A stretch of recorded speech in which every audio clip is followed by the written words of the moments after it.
Vamos a hablar ahora de un tema que preocupa porque precisamente causa o genera muchísimos daños, no solamente a particulares, sino también a empresas, a corporaciones. Estoy hablando de los ciberataques y un informe reciente arrojó que Argentina registra más de 1.200 millones de intentos de ciberataques al año 2023. Para poder entonces profundizar sobre este tema, hoy vamos a estar recibiendo a Emanuel Hermosilla, él es gerente del segmento corporativo de MCA Latam. Muy buenas tardes, Emanuel.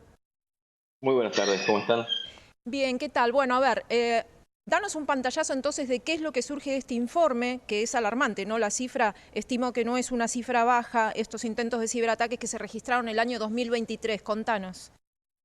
A ver, particularmente estamos en el índice global, ¿sí? Entendiendo que posterior a pandemia o durante pandemia aquello que se consideraba, vamos a decirlo, materia de especialistas, lo empezamos a sufrir todas las personas comunes. Entendiendo que la pandemia nos ayudó a digitalizarnos muchos más, eso también incrementó la superficie de ataque. Antes no podían atacar en espacios muy contados y hoy se amplifica. Los informes no son solamente hechos por nuestra organización, sino que también es a nivel global, que es algo que está a vista de cualquiera que puede buscarlo. Y lo lindo es que empezamos a tomar conciencia de que estamos en esta situación. Sin esa conciencia somos mucho más vulnerables. Bien, ¿y cuáles son, si tenés que hacer entonces un sondeo de los resultados que surgen de estos informes, no solo de este, sino también de distintas organizaciones, cuáles son los principales, digamos, ciberataques que se detectaron, los más comunes, y por otro lado también en un ranking los que generan mayor daño? Gran pregunta. En particular, cuando hacemos un análisis a nivel, como digo, distintas organizaciones y demás, y podemos hacer, empecemos por el ranking, ¿no? Empecemos por qué es lo que más afecta. Y cuando vemos qué más afecta, siempre tenemos que ir de menos a más. El individuo, la persona, vos, yo, nuestras familias, son atacados muchas veces sin el conocimiento de lo que están siendo, y esa vulneración, esa afectación que tienen es quizás mucho más crítica que la que recibe una organización, una empresa. La empresa tiene la resiliencia de ser una empresa y tener ciertas metodologías. Ahora, de los datos que surgen en el último tiempo es una de cada 10 personas de nuestro ámbito mínimamente fue vulnerado o le robaron la tarjeta de crédito o tuvo un impacto de alguna forma. ¿Sí? ¿Qué es lo que llevan todos estos informes? Primero es que cuando esto lo empezamos a trasladar hacia organizaciones estructuradas, los usuarios privilegiados, como bien dice el informe que estabas mencionando, son aquellos que son más críticos. Mientras más privilegios tengo, si me vulneran, soy obviamente mucho más incidente. Y es en donde afecto a organizaciones. Pero también afecto a terceras partes, y esas terceras partes son nuestras familias, son nuestras personas. Vamos a poner ejemplos para ser más claros para el público. Cuando hablamos de vulneración, no simplemente es un hecho de que te roben dinero, que es obviamente lo más tangible, ¿no?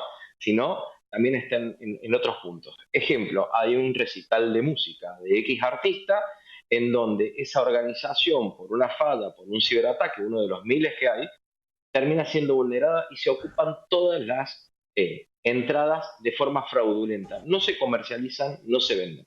Hay una afección económica a quién, a la organización que produce eso, al artista, pero hay otra vulneración, hay otra afección que es al niño, niña, adolescente que quiso ir a ver a su artista y no pudo hacerlo. Entonces los ataques se multiplexan de una forma. ¿Cómo encontramos una beta a nivel global en donde podemos buscar cómo resolver? Es a través de la concientización, a través de entender qué es lo que es un ataque, qué es lo que es que nos vulnere y dar esa información desde los grandes profesionales que están en la industria de la tecnología y la seguridad hasta el público natural y nativo sin mucha preparación en esto. Bien, y ahí estás marcando esto, ¿no? Desde el 2020 hacia esta parte, ¿no? Desde la pandemia, cuando se empezó a profundizar todavía aún más esta problemática, eh, tuvimos que haber recolectado entonces determinada cierta experiencia para poder entonces reforzar los sistemas de seguridad. ¿Cómo se encuentra Argentina ahí? ¿Cuánto se destina para estos sistemas o proyectos de seguridad? Ahí podemos dividir en dos grandes líneas, ¿no? Lo que es el ámbito público y lo que es el ámbito privado. El ámbito privado tiene una ciclicidad, vamos a decir, más comandada por el negocio y la demanda propia de ese público que tiene. En el ámbito público, el negocio no es tal, ¿sí? El negocio es mantener a la población de forma segura. La realidad es que en los últimos años esto fue hecho de forma mensurada, vamos a decir, no es que se hicieron grandes innovaciones, pero sí se está viendo un incremento en el último tiempo en donde empezamos a ver un índice de crecimiento, en donde estamos viendo, y más o menos es el análisis a nivel mercado, entre un 8 y un 10% del crecimiento de inversiones. Parece poco, pero son millones de dólares que estamos hablando de inversiones para metodologías no productivas, sino que son más estatales, más gubernamentales, de segurización en todos los ámbitos. Y cuando hablamos de segurización en todos los ámbitos, a mí siempre me gusta tratar de poner una métrica como para que la gente pueda tomar cierta conciencia. Si a alguien le roban la tarjeta de crédito, si su tarjeta de crédito es el número de tarjeta de crédito, la fecha de vencimiento y el código de seguridad, se comercializa en la dark web por aproximadamente 0.10 centavos de dólar. ¿Sí? Si a alguien le roban la historia clínica, ¿sí? O sea, todo su historial médico, eso se vende en esa dark web entre 25 y 50 dólares cada uno. Y él me dice, pero ¿cómo? Mi historia clínica versus mi tarjeta de crédito. Mi tarjeta de crédito pueden ir y hacer compras, con la historia clínica no, porque es lo importante dentro de esta concientización y es en donde vemos que están trabajando tanto Estado como el privado. Si yo robo una historia clínica y yo tuve apendicitis en su momento, mi apéndice no vuelve a estar. La tarjeta de crédito me dan una nueva, pero sí existe una información que es la crítica. Existe que Manuel no tiene apéndice. Por ende, existe a Emanuel que yo puedo incentivarlo, promover, estamos hablando de algo muy básico, a un consumo, a un comportamiento y demás. Esto hilvanado con la inserción de las tecnologías en la cotidianeidad de las personas interconectadas, porque hoy tenemos distintas plataformas, tanto gubernamentales como privadas, que se terminan interconectando con información. Ahí es en donde está el problema. Esa inversión que se está haciendo hoy, como dije, de aproximadamente un 10%, son millones de dólares. Esto es importantísimo porque a veces hablamos de 10%, son miles de millones de dólares. Se está viendo que se empieza a promover y se empiezan a estructurar dentro del Estado capas de seguridad para cubrir esto, que es increciente, ¿no? O sea, los ataques no van a disminuir, sino que se van a incrementar. Estimo también que esta diferencia en, digamos, en la cotización de venta, ¿no?, que hay en esta dark web de estos distintos datos tiene que ver también con los niveles de seguridad que tienen que ir pasando. Poder sortear los niveles de seguridad en una organización, en una empresa, es un poco más dificultoso también que vulnerar a una persona que está como un poco más así, no concientizada, digamos, del tema y está un poco más expuesta. Pero más allá de eso, entonces, enfocándonos bien en la parte de las organizaciones, de las empresas, ¿cómo juega ahí el rol del empleado infiel? ¿Cuál es ahí el porcentaje que hay en esta problemática de aquellos empleados que puedan ser los que están entonces permitiendo el ingreso de estas vulneraciones a la compañía? Sumamente interesante la pregunta que me estás haciendo, porque eso es lo que se denomina en el ámbito de seguridad como insiders, ¿sí? Y son muchos los factores que pueden generar que exista ese insider. Puede ser un empleado que esté descontento, puede ser una persona que sienta que puede obtener algún beneficio a través de esto, pero muchas veces no tiene que ver con ninguno de estos parámetros, tiene que ver con simplemente el error humano, ¿sí? El equivocar, el hacer algunas funcionalidades. Estas inversiones que estábamos hablando son millonarias, ¿sí? Las organizaciones las pueden implementar, pero si esa persona no tiene ciertos cuidados o tenemos a estas personas particularmente enojadas, van a generar ese problema. Hoy se consideran que las vulneraciones son un 60% producto de insiders. Algunos, vamos a decirlo, por error y otros porque lo quieren hacer así. Y es una de las, vamos a decir, males más difíciles de combatir dentro de una organización. Porque ¿cómo podemos determinarlo? ¿Cómo lo podemos detectar? ¿Cómo sé que alguien va a ser malo? Ahí volvemos y lamentablemente esto tengo que ser reiterativo en el concepto de la concientización para evitar el error humano y sí dejar en vista lo que es particularmente, por ejemplo, un empleado que está enojado o que quiere tomar una represalia contra una organización.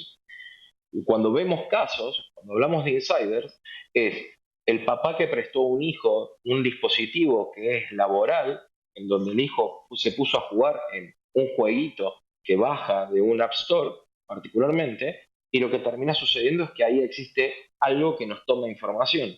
A través de eso termina después vulnerando a qué, a esa organización. ¿Se convirtió en un insider? Sí, es un insider.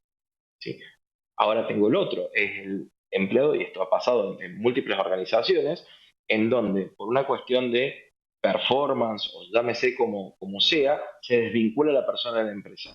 Y lo que genera es un mal, robando claves, brindando información, llevando información. Hay algo que a nosotros nos falta en Argentina particularmente, que es mucho más la corporativización, vamos a decir, los procesos dentro de lo que es el segmento PYME, no en el segmento corporativo, eso obviamente está estructurado, pero sí en el segmento PYME, en donde empiezan a haber muchas más afecciones de estos insiders que no necesariamente los vamos a poder controlar porque los podemos identificar simplemente. Hay herramientas, sí, nos ayudan, pero como toda herramienta hay que usarla correctamente. Claro, bueno, estás indicando este tema de los insiders, ¿no? Que algunos realmente son un accidente, o sea que no fue la intención, la mala intención de tratar de provocar el daño a la organización, a la empresa. Pero en el caso que sí, y esto no se puede controlar, ¿no? Porque no se puede anticipar, como estabas diciendo, esta persona o este empleado está descontento, me va a ser infiel. Sí se puede llegar a saber que hay empleados que no estén conformes con su trabajo, pero las empresas en ese sentido, entonces, cuando ustedes tienen que darle un asesoramiento a la empresa, ¿cómo atacan ese punto específico? No el del accidente, sino el otro. ¿Qué le dicen? ¿Tenés que pagarle un sueldo perfecto para que esté contento? ¿Dale muchos beneficios para que esté contento? ¿Cómo se ataca ese punto? ¿O cómo se trata de minimizar el daño, digamos? La realidad es que las políticas a nivel de recursos humanos, llamémoslo, son complejas, como bien estás diciendo, porque lo que a ti te satisface el día de hoy, mañana no. Eso genera una complejidad en poder encontrar. Lamentablemente no es que siga un proceso ABC, sino que está la parte subjetiva de la persona. ¿Cuál es la definición estándar que se da en el mundo de seguridad? Es no a todo.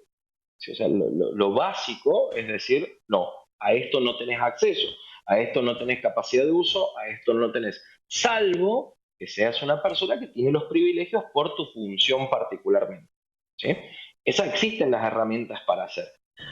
Pero eso también genera otro problema porque empieza la fricción con el empleado. Claro. Porque si yo como empleado de una organización para hacer mis tareas tengo múltiples pasos para que se me considere un empleado seguro, también tengo un problema. Entonces, existen herramientas en donde yo puedo dar una trazabilidad. Ejemplo, Emanuel tiene una función X que tiene que ser desde las 8 de la mañana a las 5 de la tarde. Si yo tengo la posibilidad de ver qué hace Manuel a las 2 a.m. conectado a ese aplicativo, ya estoy teniendo alguna mirada. ¿Sí? Después hay una línea muy finita, porque tampoco puedo estar espiando, Claro. vamos a decirlo así, qué está haciendo cada empleado. Porque también, primero, tiene un costo para la organización, que es como un seguro. Porque entendamos que la seguridad informática, la seguridad de la información, termina siendo como adquirir el seguro para nuestro vehículo. Nadie le ve valor hasta el día que tenemos algún tipo de accidente o algo por el estilo. Esto es similar. Como dije, la pandemia ayudó mucho a que las organizaciones interpreten este seguro como algo necesario y empezar a tomar ciertos mecanismos. Ahí es donde empezamos a ver que la interacción dentro de las organizaciones de las distintas áreas se empiezan a hacer mucho más dinámicas, pero más controladas. Eso es lo que empezamos a este nivel de asesoría y recomendación, en donde cada quien tenga sus funciones bien diagramadas y sus accesos bien permitidos. ¿Es posible que no nos vulneren, que no tengamos un caso? No, es algo que hablamos frecuentemente, siempre va a suceder. ¿Qué es lo que tenemos que lograr? Es que sea el menor el impacto que tenga la organización. ¿Cómo se encuentra acá el consumidor en Argentina, ¿no? Respecto del uso de las tarjetas de crédito, respecto del uso de estas aplicaciones, ¿no? Donde todo hoy se hace así tan digitalizado? Danos un cortito ya para cerrar este punto. ¿Cómo nos encontramos acá en Argentina? Vos bien indicás que hasta que a uno no le pasa por ahí no empieza a investigar o a concientizarse de esto, pero ¿estamos en vías acá en Argentina de tomar conciencia de esto? Falta muchísima más educación, educación digital, educación en seguridad, para que se tome conciencia del riesgo en el que ponemos a los nuestros. Y en Argentina en particular, en el punto específico de la utilización, ha habido un gran avance, pero nos falta mucho más educación y creo mucho más orden de involucramiento, en particular en que todos seamos parte de dar esa información, medios, especialistas, gobierno, todos para que eso llegue realmente al índice sano del todo. Bien, Emanuel, te agradezco mucho por este contacto y nos estamos viendo en otra próxima salida. Un verdadero Gracias. placer. Muchas gracias.